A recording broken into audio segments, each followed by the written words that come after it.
everybody, this is a 2008 GMC Envoy. It has the infamous exhaust manifold crack, so I'm going to try to show you as good as I can on how to do this. I've never done it before, so I'm going to see how it goes. Also, don't mind my garage, it is a complete wreck right now, but I'm going to learn with everybody else.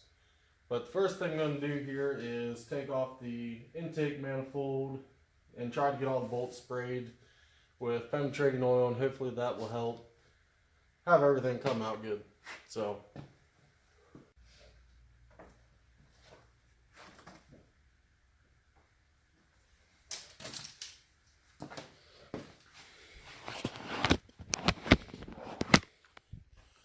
I'll show you here. So this is where I'm at. I have the intake all off. You can see the throttle body there. Down in here is the exhaust manifold and the heat shroud for it. I've already sprayed the bolts for the heat shroud, so as soon as I get that off, I can spray the bolts for the actual exhaust manifold itself. The air conditioning lines right here are going to be very hard to get. They're going to be hard to work around. It looks like I can loosen some of the bolts up and be able to move it a little bit. I'm not going to take it completely off because I don't want to have to recharge the system. I will keep you updated as I get this stuff pulled out of the way. Another thing that is also really important for me, at least, so as I tear stuff like this apart, it might be a day until I come back and work on it. I always try to put the screws or bolts that I've taken out back to where they came from. That way I know exactly where everything went and I do not lose the parts, because it is not hard to lose stuff after you've forgot about it and came back and worked on it a few days later. Alright, I am back here. So just a quick update on where I'm at. I'm about 20 minutes into it, which isn't too bad so far. I have the exhaust manifold shroud off. I found where it's cracked, but unfortunately this is going to be a lot bigger pain in the ass than what I was planning on. If you look down in here, you can see the crack. It's pretty substantial, actually. It's kind of hard to really put in perspective with the phone camera. But some of these bolts are going to be a royal pain to get out. So I'm going to start off now and try to start spraying them. They look really rusted and corroded. It's probably going to be pretty hard to get my big impact in them, especially back in towards the back there because of the way the firewall is. But I'll try to keep good tabs on this video, so if you're going to be doing it yourself, you're going to hopefully have a good idea on what it entails. Alright, so I've made a little progress now. Just a good tip as you're doing this type of thing, paper bags are awesome. You can just put whatever you're working on. I have manifold bolts here, and then I can just throw them in there. Whenever I get back, everything's there. So far, I had to use the bigger ratchet to get one out. I got one out with this little Milwaukee impact. I have a bigger one in the house, but I don't think it's going to fit in there anyways. I do also have an air impact up here too, but I know that's not going to fit in. So I'm probably going to have to use the ratchet for most of them, or have a breaker bar too. But they seem to be coming out pretty easy so far.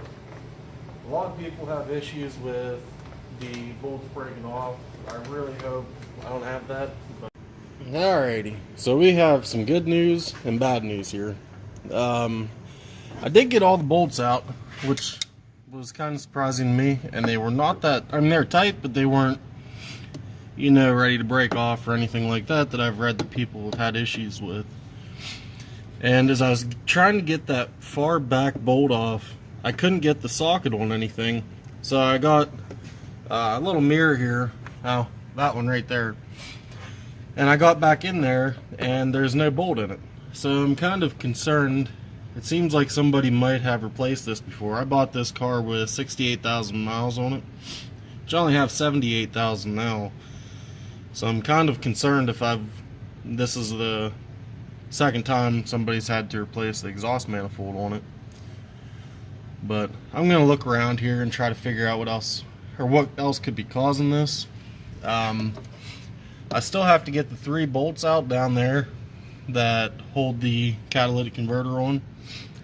So I'm gonna get this jacked up. Unfortunately, it is about 10 degrees outside, so the car had snow on it, and everywhere around the car is completely soaked now. So I'm gonna have to try to sweep stuff off. I'm guessing everything's gonna be dropping on me when I'm underneath it. So I've been trying to prolong this as long as I can. But other than that, it seems like everything is actually going fairly easy. And it seems like this is normally a pain in the butt for everybody on YouTube that I've seen. So maybe I'm just getting lucky that maybe somebody has replaced this one already and bolts aren't, corroded in so bad. But we'll see. We'll see how these go. I still haven't opened the box yet to see if it came with new bolts for that. I'm guessing it does. But we'll see how it goes.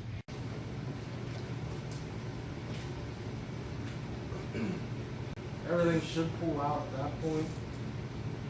Also, if you can't tell, I have the front end jacked up now, so it should make it pretty easy to get in there. So, we'll see how this goes.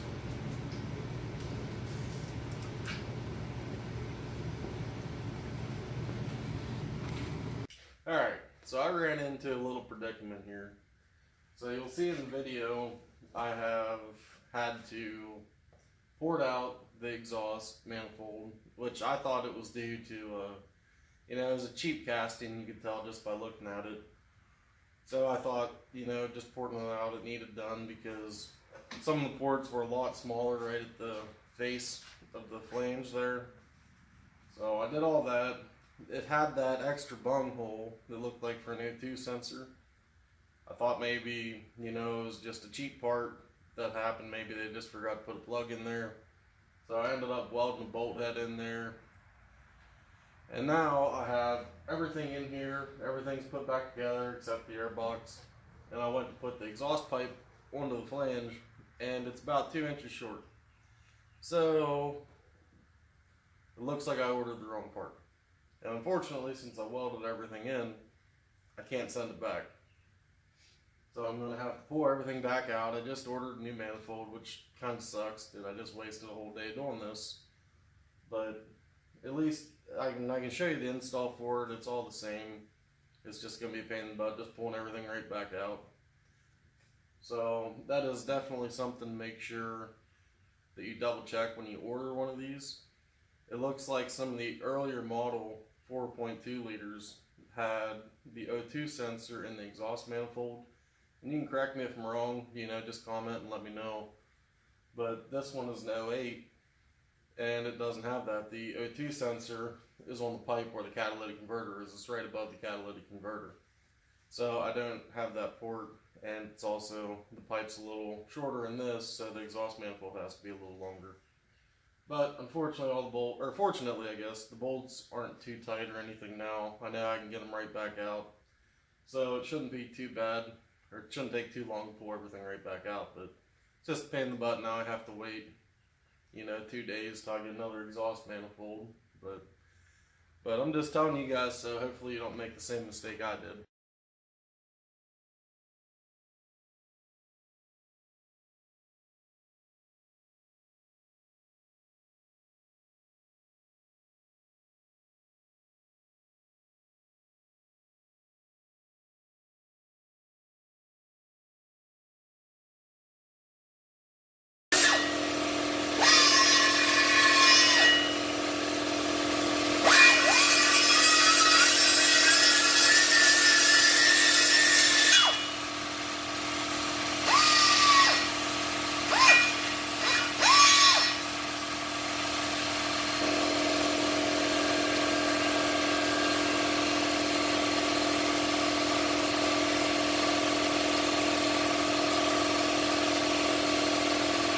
So I finally got some things done. The old manifold's out. You can see here, it definitely had a pretty good sized crack in it, along with a hole that's blown out at the bottom there. I'm going to set this down. But the new manifold is finally in. I was able to get everything in and out from the top, except the flange bolts to go down the catalytic converter. I went in through the inner fender and got them out. They were a pain. I ended up having to cut one off with a Sawzall, but at this point the new one is in. I still got to torque them down. Torque settings that I found online were 15 foot-pounds. I also seen on the one forum they said 18 foot-pounds, but I'm going to go with 15, maybe 16 just to be safe. And one thing to remember when you're torquing them down, you want to start in the middle. Start here, and then go to one side, then the other side, and then just work your way out. You never want to just do one side and do a straight line. You want to start in the middle and work out. That'll keep everything flat, and it won't cause it to bind up. So that's definitely a good tip if you didn't know that. Hey everybody, it's a great day here in Central PA. I just wanted to go over all the tools that you're going to need for doing the exhaust manifold on one of these. You're going to need a 10mm socket for getting the air intake off, the brackets for the oil dipstick tube, the transmission dipstick tube, and the bracket for the air conditioning line. The exhaust manifold bracket is a 13mm, and the heat shroud is also a 10mm. The 15mm is used for the flange bolts at the bottom of the exhaust manifold where it connects to the catalytic converter pipe. But other than that, you're going to need a lot of different extensions, deep well, shallow. It's a pain in the butt. Every bolt you're going to have to try to figure out. They're all different, trying to get into different angles and stuff. But you'll figure that out as you go. But really, it's only 3 size sockets that you're going to need for the whole thing. That's just a 10, 13, and 15mm, which is kind of nice that you don't got to search through everything for them. Alright guys, as I get this finished up, hopefully you guys liked the video. Hopefully it was informative for you and helped you guys out if this is what you're doing. If there is anything that bothered you or you think I could have done better, leave it in the comments. You know, I'm just starting out with this, so I'm sure there's a lot of stuff I'm doing wrong. Also, coming up after this, you saw me backing out. I have 2003 Duramax, which I built the motor in that last year, but I'm going to be doing rockers on that. The rockers and cap corners are rusting, so I'm going to be doing that here in the spring at some point, probably next month. And once I get that done, I have a boat, which you can kind of see on the side of the screen here. I've gotten the whole thing out and redoing everything, the whole inside, the stringers, the floor, you know, all the fiberglass work. I'm going to redo it. It's a bay liner, so it's, you know, it's an open bow. I'm going to try to convert it into a fishing boat. So it has a 305 small block Chevy in it, and it's an inboard outboard. So hopefully if you guys are interested in that, you guys can subscribe or, you know, just keep an eye on my channel. So just let me know in the comments what you think. Thank you.